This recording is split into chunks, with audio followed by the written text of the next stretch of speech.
Assalamu alaikum everyone. I'm Zubia Irfan. Welcome to another Fireside chat session. Before we begin, let me introduce to the organizations because of which this session is going to be possible. NICAT National Incubation Center for Aerospace Technologies is a premium platform driving innovation and entrepreneurship in Pakistan. NICAT provides startups and entrepreneurs with the mentorship, access of funding, and a collaborative ecosystem to help turn ideas into scalable solutions that can have a national and global impact. CXO Global Forum is a leading platform that brings together top executives, industry leaders, and across Pakistan and beyond. And the forum creates opportunities for knowledge exchange, networking, and collaboration among Pakistan C-level community and and in the whole world. And Miss Simon, she's our today's guest, and let me tell you about her.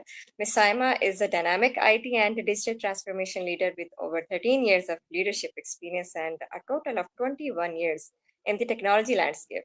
As the head of IT and Pakistan Cables Limited, she drives enterprise wide digital transformation, modernize the core system, and leads strategic technology initiative that enhance operational efficiency and business agility. So let's meet and greet Miss Saima. Assalamu alaikum, Miss. Walaikum Assalam. So first of all, तो thank you very much. आपने अपने busy schedule से इस fireside chat session के लिए time spare किया. And welcome to the show. Thank you. That's my pleasure too. Okay, so to begin with, Miss Saima, आपने SAP के साथ extensively काम किया हुआ है.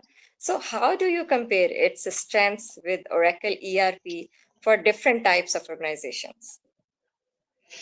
Actually, both are top tier ERPs, and how we should define the relevance of the ERP for the business segment is what type of industry fit we are seeing.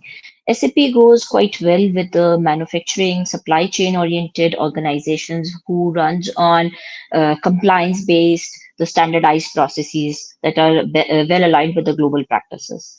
When we talk about the Oracle ERP, it has a core strength in its financial modules. The reason when Oracle started, it started as a core financial backbone of the company, and then it enhanced on further modules and turned into a world-class ERP on its own. So wherever there are financial entities, service-driven organization, Oracle becomes the best fit for them. And for process-heavy industries, SAP tends to have a good footprint there.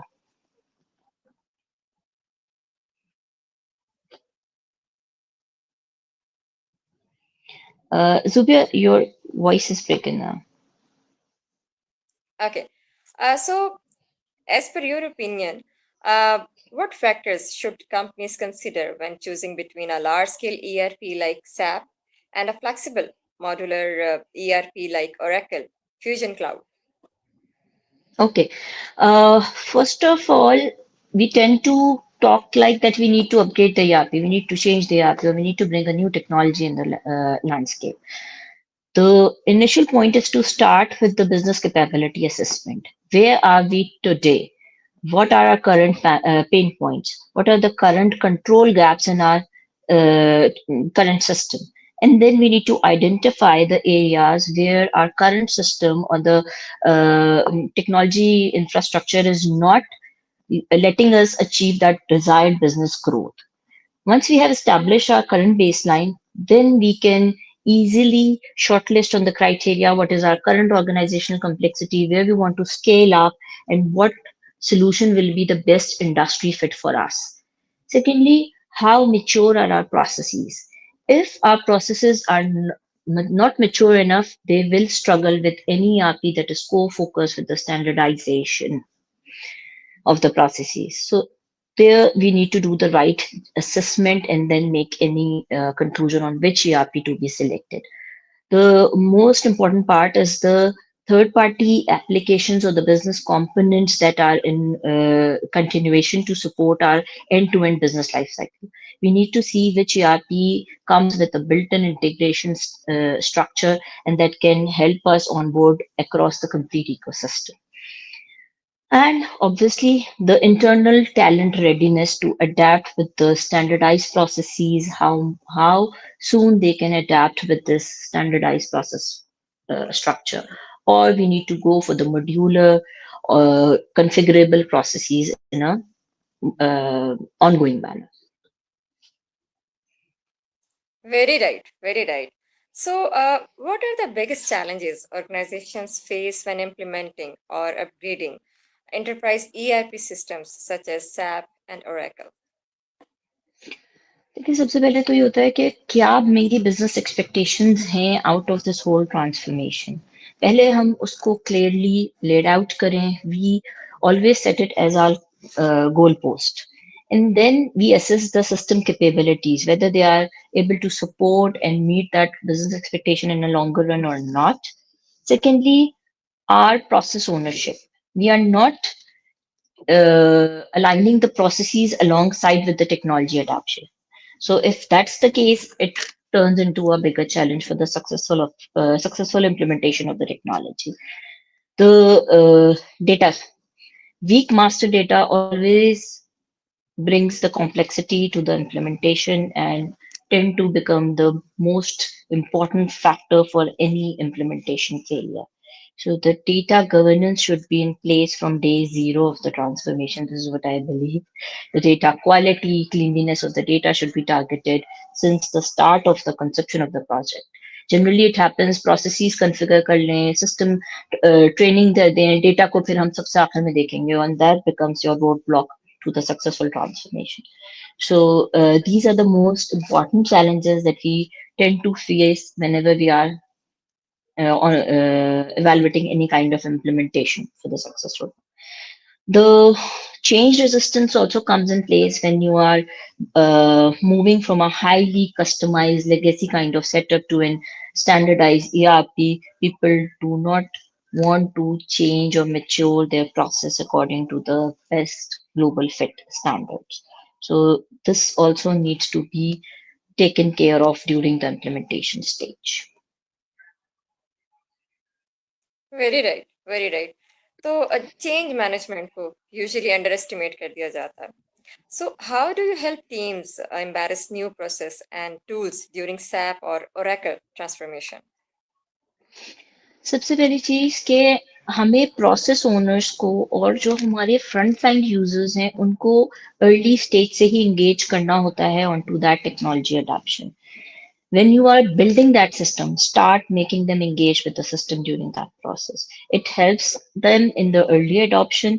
It makes them familiar that what is going to come into their daily business operations. Rather than we reveal the system after the whole development at the end of the process stage or project stage, that becomes a surprise and challenge to the people to adapt it.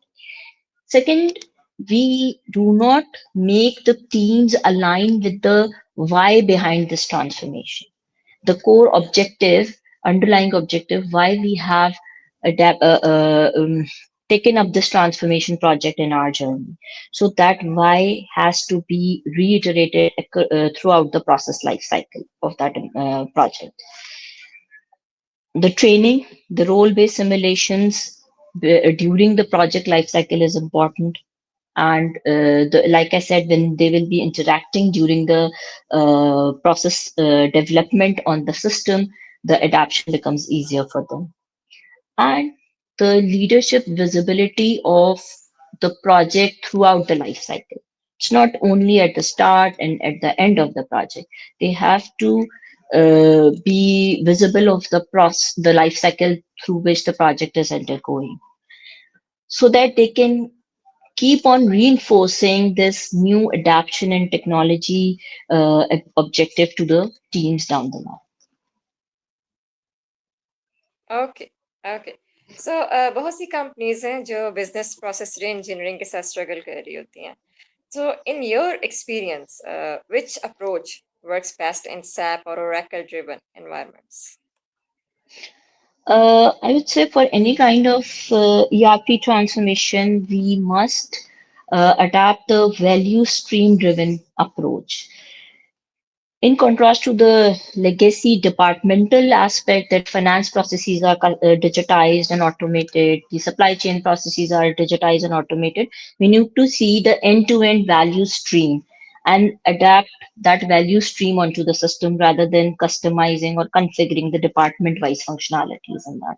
Because in that silo approach comes into the place, and we do not uh, achieve the complete ownership of the value stream across the cross-functional teams that are required to complete that value stream. Second thing is that we need to set the benchmark for our industry best practices. If we are doing any transformation, it's just not for automating or digitizing the process. We have to see what we want to achieve as a business value outcome from this transformation. And to achieve any high scale outcome, you need to benchmark the best practices that are being run across the industry, similar industry that we belong to. When you go for the value driven approach, you tend to identify the steps that are actually non value steps within your process, and you get to achieve that optimization, that efficiency within your processes in contrast to the department based approach.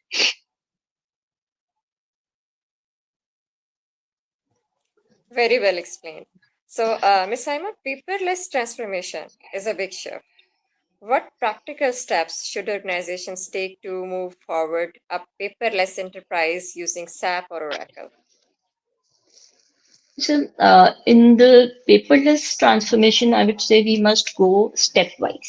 The first step to digitize all kind of paper-based approvals and workflows onto a systematic base manner.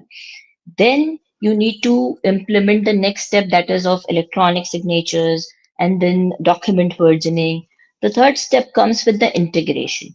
Then integrate it with the baseline ERP or the CRM systems or some supply chain systems being run in your organization.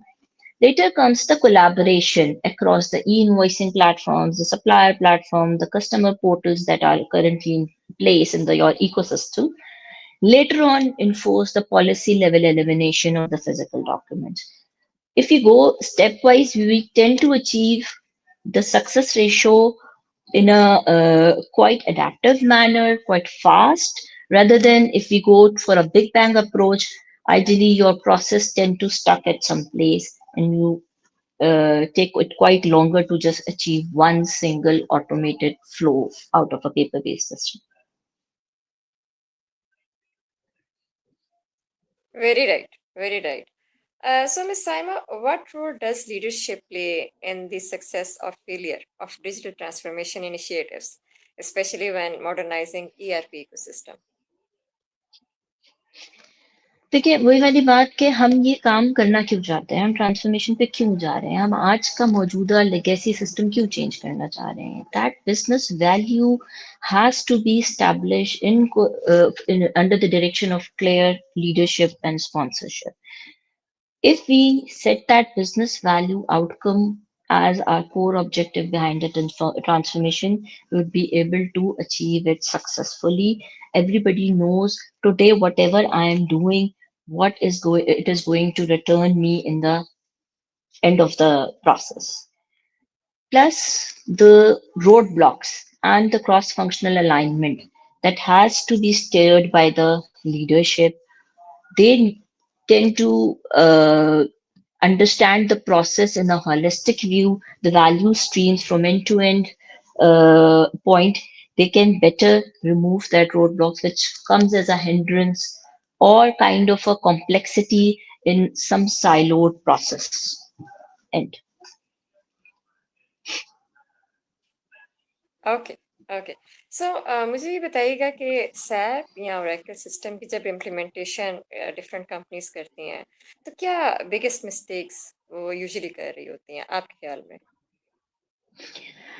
एक जो perception होता है कि we are running a process which is not easily adapted by any standardized ERP or system, that becomes the reason for over customization of your ERP.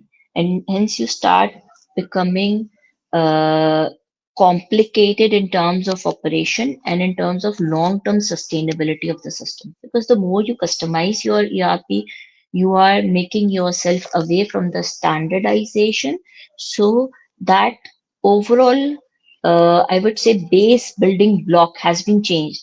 If you tend to have a change in your team, that adaptation, transformation, or the transfer of knowledge becomes complex. So the customization should be limited. That becomes a core challenge during the whole life cycle. Second, like we said, the data cleansing and the data governance should be in place. वो बिल्कुल आखिर में जाके consider होती है, और उस वक्त तक इतनी डिले हो चुका होता है in the project life cycle कि आप फिर जिसे कहते हैं कॉम्प्रोमाइज करके आगे बढ़ रहे होते हैं. You don't do it by the standards and the best way it should be done.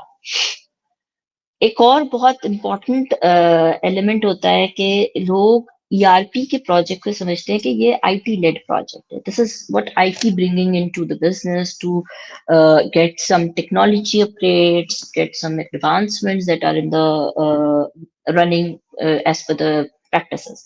But it's not like that. The ERP is always there to serve the business user, help us scale in our business processes and achieve that business growth. So it has to be considered as a business transformation and must be undertaken by all the business heads and obviously the executive leadership. The last factor that also becomes a mistake, that training and the testing. We leave every kind of testing to the end user acceptance stage.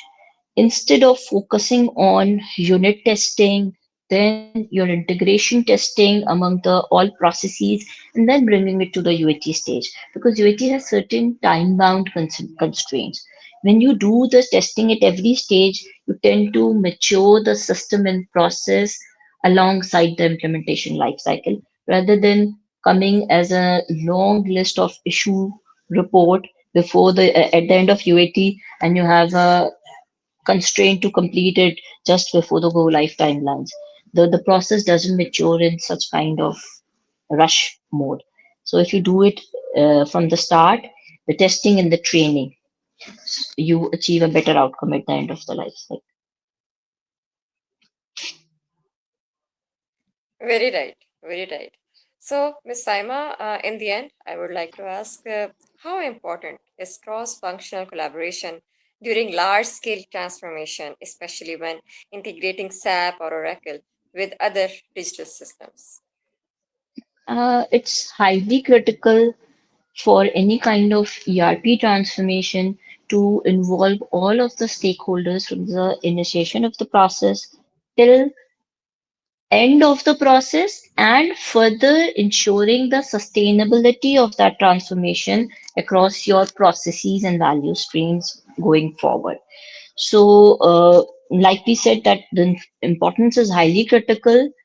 How it benefits us, that we are aligning our integrated processes from the start of the design, rather than developing the processes in the silos and then struggling with the integration and linkages at the end of the process change. Also, the conflicting requirements are being sorted during the discovery stage, rather than at the end of the testing or some kind of a go live stage. You resolve the process conflicts where we need to tweak in or re-engineer our processes, sorted at the start of the process design. It also helps us in saving the duplication of the effort, because anyhow the business processes are being run in a linkage mode. So whether you do it at the start, it will help you save the duplication of the effort. Otherwise, you have to make it happen at the end of the project lifecycle to make it a successful transformation. Plus, the data dependence on each other's processes is also sorted out through this cross-functional collaboration, and the shared accountability for the whole transformation success is ensured through this CFT, cross-functional teams.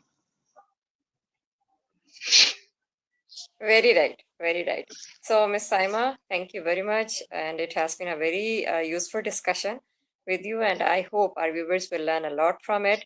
On behalf of NICAT and CXO Global Forum, we wish you more and more success in your life. Thank you. Thank you. Thank you very much. Have a nice day. S- Same here, same to you.